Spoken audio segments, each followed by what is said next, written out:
சிறப்பு அமையணும்னா முதல் ஒளிபெருக்கி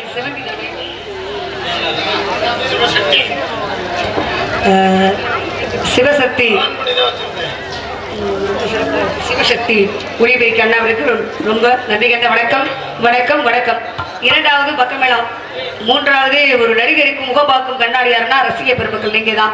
நீங்க எல்லாத்தையும் நாங்க கிடையாது. அதே நேரத்தில் நான்காவது யூடியூப் சேனல் காடைமங்கலத்தை சேர்ந்த முருகன் அண்ணாவர்களுக்கும் யூடியூப் சேனல் அனைத்து உள்ளங்களுக்கும் நன்றி கண்ட வணக்கம் வணக்கம் வணக்கம். அதே நேரத்தில் யூகேஆர் அன்பாலயம் ராதாகிருஷ்ணன் அண்ணாவர்களுக்கும் நன்றி கண்ட வணக்கம் வணக்கம் வணக்கம். முருகப்பெருமானுக்காக நான் காத்து கிடைக்கிறேன். முருகப்பெருமானுக்கு ஏற்கனவே திருமணம் முடிச்சாச்சு. ரெண்டாம் தடவை வாக்கப்பட்டு போல சக்கலாத்தி சண்டை வரும் அப்படின்னு நீங்க நினைக்கிறீங்க? கண்டிப்பா வரும். குடும்பி சண்டையே வரும் இல்லையம்மா? பெட்டிக்காருக்கு 2 கல்யாணம் வீட்டுல தான் நடந்துகிட்டு இருக்கு. இல்ல ரெண்டாவது கல்யாணம் பண்ணுனா குடும்பி சண்டை தானே வரும் அப்படின்னு சொல்றாரு.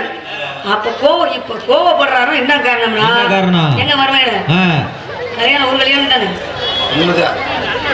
அவ்வளவுதான். அப்படி அடிக்க மாட்டேங்கிறா. இல்ல இல்ல சிவபெருமானுக்கு எத்தனை மனைவி? 2 மனைவி. அவங்களுக்குள்ள சண்டை வந்திருக்கா? விநாயகர் பெருமானுக்கு அவங்களுக்குள்ள சண்டை வந்திருக்கா? கிடையாது. கிருஷ்ணனுக்கு எத்தனை மனைவி? கணக்கே இல்ல. அவருக்கே கணக்கே இல்ல. அவங்களுக்குள்ள சண்டை வந்தது இல்லையே. எனக்கு மட்டும் எப்படி முருகப்பெருமானுக்கு எனக்கும் சண்டை வரும்? நம்ம குடும்ப சண்டை நம்ம வீட்டுக்குள்ளதான் இருக்கணும். ஆமா, உங்களை பார்த்து நாட்டு மக்கள் எல்லாம் இது மாதிரி 2 கல்யாணம் பண்ணா என்னமா தாங்குமா? நான் என்ன சொல்றேன்னா, நம்ம குடும்ப சண்டை நம்ம வீட்டுக்குள்ள நடந்தாதான் நம்ம சண்டை ஒண்ணுக்கு அடிச்சுக்கிட்டாலும் கூட அப்புறம் கொஞ்ச நேரம் பேசாம இருந்துருவான். நம்ம சண்டை வெளியில தெரிஞ்சிச்சுன்னா அடுத்து அந்த வீட்டுக்கு பரவி எல்லா வீட்டுக்கும் பரவி என்னாகும்? சண்டை பெருசாயிரும். அதனாலதான் எது நடந்தாலும் குடும்பத்துல நம்ம சண்டை நம்ம குடும்பத்துக்குள்ளதான் இருக்கணும். அது மாதிரி முருகப்பெருமானுக்கு எனக்கு திருமணம் முடிச்சாலும் கூட அந்த சண்டை குடும்பத்துக்குள்ளதான் இருக்கணும் அப்படின்னு அனுசரிச்சு என்ன நடந்தாலும் நான் அவர் கூட வாழ்வேன் அப்படின்னு மனசுல வைராக்கியோட இருக்கேன். அவருக்காக ஏன் மனசுல எப்படி தெரியுமா? நினைத்தது யாரோ நீரானே உன்னை பாட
5 படை வீடுனா சரிதானே? சரிதாம்மா. சரிதானே? வள்ளியம்மா சொன்னா சரியாத்தான் இருக்கும். எல்லாரும் அமைதியா இருந்தா எப்படி? முருகப்பெருமானுக்கு 5 படை வீடு. என்னையால இன்னொரு வீடு 6வது படை வீடு ஒண்ணு உருவாகும். உங்களை திருமணம் பண்ணாதே 6 படை. இவங்க என்ன நினைக்கிறாங்க? முருகப்பெருமானுக்கு 6 படை வீடு தானே நம்ம சொல்லுவோம். வள்ளி வந்தோன்னு 5 படை வீடு அப்படின்னு சொல்றாங்களே. திருமணம் முடிச்சதுக்கு அப்புறம் தான் 6வது படை வீடு ஒண்ணு உருவாகணும். முதல் படை வீடு திருப்பரங்குன்றம், 2வது படை வீடு திருச்செந்தூர், 3வது படை வீடு பழனி, 4வது படை வீடு சுவாமிமலை, 5வது படை வீடு திருத்தணி. அப்ப 6வது படை வீடு என்னையால ஒரு வீடு உருவாகணும்.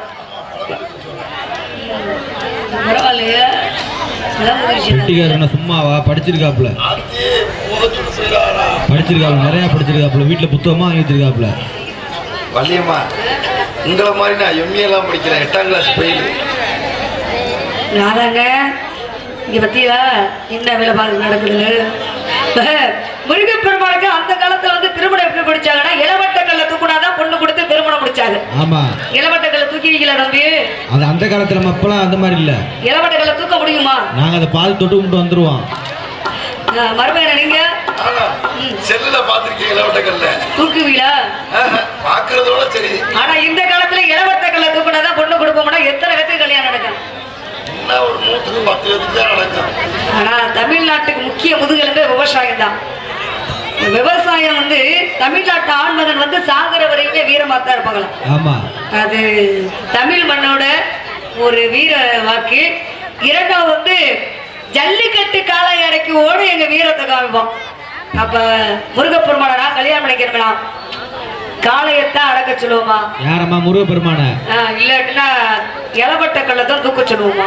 இது ரெண்டையும் செஞ்சாதான் நீங்க கல்யாணம் பண்ணிக்குவீங்க. முருகப்பெருமான் என்னோட மனசை கல்வனா வந்து திருடிக்கிட்டாரு. திருட்டு பைய. யாரம்மா சொல்றீங்க? இசை நாடகம். அதுதான் உங்களை போய் நான் தவறா சொல்லுவேனா தம்பி? அதான் பின்னாடி யாரையும் சொல்லிடலான்னு பார்த்தேன். அப்ப என்னோட மனசுல கொஞ்சமா சொல்லவா நிறைய சொல்லவா அப்படின்னு பார்க்க போனா,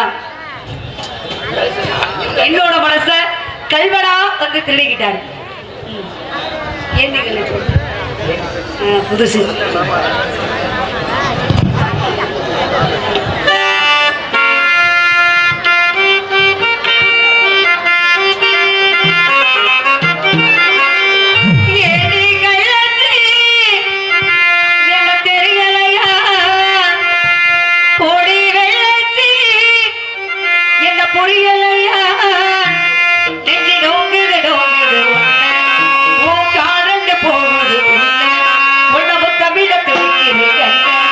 நீ உள்ள கட்டி அடிக்கிற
சரியா தப்பா செய்யறது சரியா தப்பா நல்லது எது கெட்டது எதுன்னு தெரியலையப்பா எனக்கும் புரியலையப்பா சரியா தப்பா செய்யறது சரியா தப்பா நல்லது எது கெட்டது எதுன்னு தெரியலையப்பா எனக்கும் புரியலையப்பா அறுவரை முதல் கல்லறை வரைக்கும் அறுவரை முதல் கல்லறை வரைக்கும் கல்லறை வேண்டும்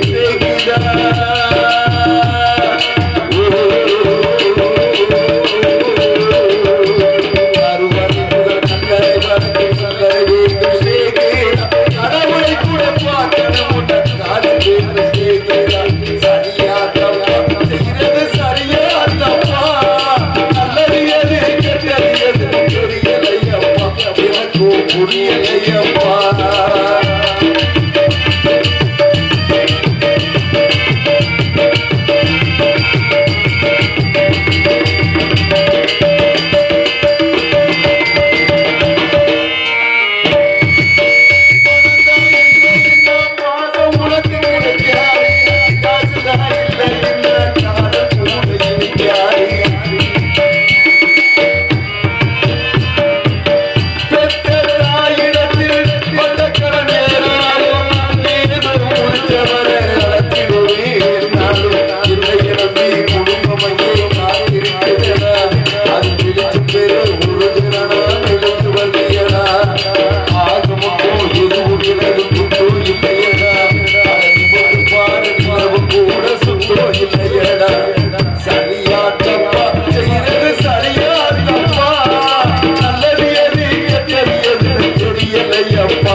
புரியலையப்பா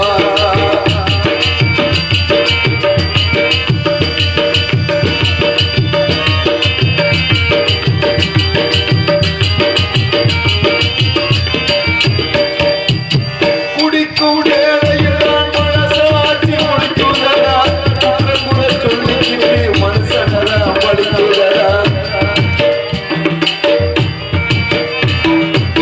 மற்றவருக்கு தெரியாது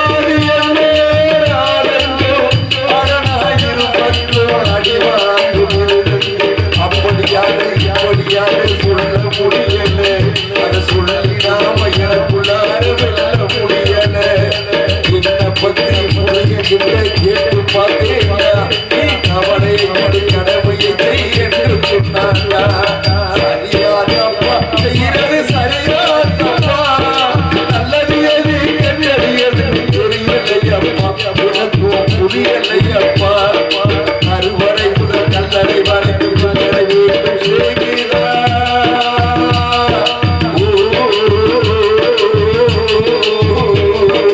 அறுவரை முதல் கல்லறை வரைக்கும் கல்லறை வேண்டும் கடவுளை கூட பார்க்கணும் காது வேண்டும் சரியா தப்பா செய்யறது சரியா தப்பா நல்லது எது கெட்டது எது தெரியலையப்பா எனக்கும் புரியலையப்பா